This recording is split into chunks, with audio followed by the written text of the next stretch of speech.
Hey guys, welcome to my newest video for today. For today's video, I'm going to be doing another installment of watching as many first-time viewings as I can in 2026. So this is going to be 36 to 40.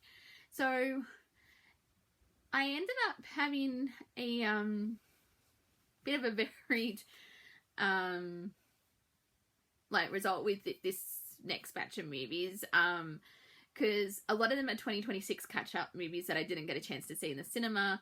I think my highest rated was a 4-star out of this group, because a couple I watched out of my own collection, and then a couple were like streaming / rentals, and then the one that I just watched yesterday, it was that one was a streaming one as well. So yeah, so they're very varied in terms of genre and how I watch them. So I'll just get straight into it. The first one that I have is Dracula from 1958 with Peter Cushing. As I've mentioned, this one was interesting to watch because it has a great cast. Peter Cushing, Michael Gough, Christopher Lee. I just expected a little bit more because the start was great, the end was great. Maybe it's like the middle bit was really boring and I struggled a bit through that. So I gave it a 3.5 stars just because the start and the end were pretty good. So, and then I also watched Starman from John Carpenter, because it was a John Carpenter movie I hadn't seen. It's a very different John Carpenter movie, but I actually liked this one. It was sort of a road trip alien romance movie, and it takes place over the course of 3 days. And yeah, because it's an alien who crash lands on Earth. He forces Karen Allen's character to take him to a spot where he can be picked up by his people, and he takes the form of her dead husband. I mean, it's a really bizarre concept, but it works, and I really liked Jeff Bridges and Karen Allen in this one. So I gave Starman a 4 out of 5 stars, and then I watched a couple of streamings. Well, the rest are all streaming / rentals. First one was Crime 101. I didn't get a chance to see this one, but this was a fun heist movie with Chris Hemsworth, Mark Ruffalo, and Halle Berry. Really liked the cast. Didn't like Barry Keoghan's character. I just never know how to say his name. I know we're not meant to, but his character was really annoying, and I was glad when he was killed off. I gave Crime 101 3.5 out of 5 stars, and then I also watched Shelter, also from 26.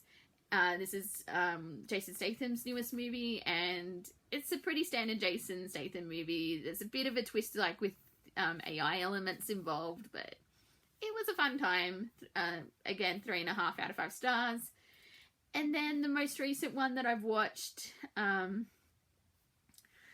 I watched last night to round up the next batch of 5 next batch of 5 first time viewing movies. I watched Send Help, again from 26, by Sam Raimi. I watched this on Disney Plus. I was expecting a little bit more, if I'm being perfectly honest, because I did like the horror elements, because it's Rachel McAdams, Dylan O'Brien, their characters end up on a deserted island after a horrific plane crash, and I always thought the story was going to be they end up on an island and there's something on the island that wants to kill them, but it turns out it's a lot closer to home, and it kind of took a turn with it was kind of like Misery meets Lord of the Flies. That was the sort of vibe. I mean, I've not seen either of those movies, just the vibes that I got from it. And yeah, even though I will say that first 20 minutes with Rachel McAdams' character, I was cringing so badly. It was so much secondhand embarrassment. I was like, this is taking really too long to set up, to get to the island. So yeah, it was a really slow, because I think it took 40 minutes to actually get, it was half an hour, 40 minutes just to get to the island. Once they were on the island, it was fine, but it was just really boring to lean in, and I was like, her character was, I know that's what they were going for, but there's a certain time when it's this is really awkward. I want them to get to the island and trying to see them survive, and yeah, so I ended up giving it 3 out of 5 stars. It had some good, like, gore effects and that, which I wasn't expecting to. I mean, I should have expected it. It's a Sam Raimi movie. But I did think it was going to be a bit, as I said, a bit more to it than what it ended up being. And it was watchable, but I don't think it's not going to be a repeat horror movie for me. I don't feel the need to add it to my collection or anything like that. So I've seen it. I'm glad I've seen it. It's another 26 movie to add to, like, to catch up on. But yeah, it wasn't like a favorite Sam Raimi movie or anything like that. So there we have it. Those are my thoughts on the next round of movies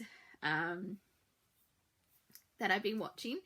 So I think, yeah, as I said, this is 36 to 40, so I'm not doing too bad. Like, I've seen 40 first time viewings, like, not including cinema or if I've talked about them in a Tracy Watches a Movie video. So I'm just going to stop it here. Thank you guys for watching, and until my next video, I'll see you guys next time. Bye!